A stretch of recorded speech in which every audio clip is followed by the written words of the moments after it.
Welcome to Uncover Time, where history is made clear and powerful. Today, we explore love, marriage, and women's roles in ancient India, a world ruled by tradition and belief. In ancient India, morality was called Dharma. It meant doing your duty based on your caste, your social group at birth. Hindu life was not about just belief. It was about accepting your place and following strict duties. The Bhagavad Gita taught that doing your own duty, even with mistakes, is better than doing someone else's perfectly.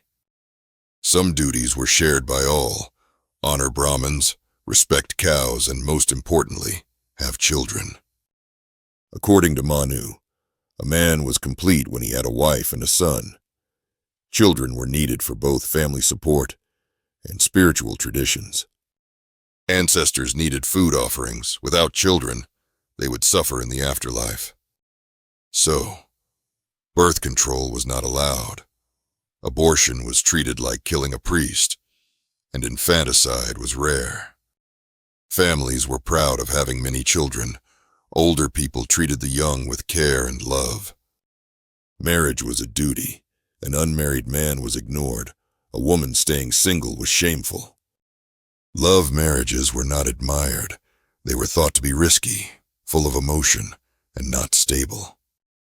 Parents arranged marriages early, sometimes before puberty, to prevent problems. Girls in India matured early. A 12-year-old there was like a 15-year-old in the West. So, India chose child marriage, thinking it was safer than waiting and risking shame or disobedience. After marriage, the girl stayed with her parents until she was physically ready. This also helped protect girls. But Mahatma Gandhi hated child marriage. He said it was caused by family pressure, not climate or nature. Ancient India also wrote about love and sex, most famously in the Kamasutra. Vatsyayana wrote it in Benares as a religious man. He said it was to teach desire with wisdom. He believed women had deep feelings. A man who ignored a shy woman was seen as foolish. Still, society stayed strict. Marriage and religion kept behavior in check. Prostitution existed, but it was mostly in temples in southern India. Sacred dancers called devadasis performed for the gods and sometimes men.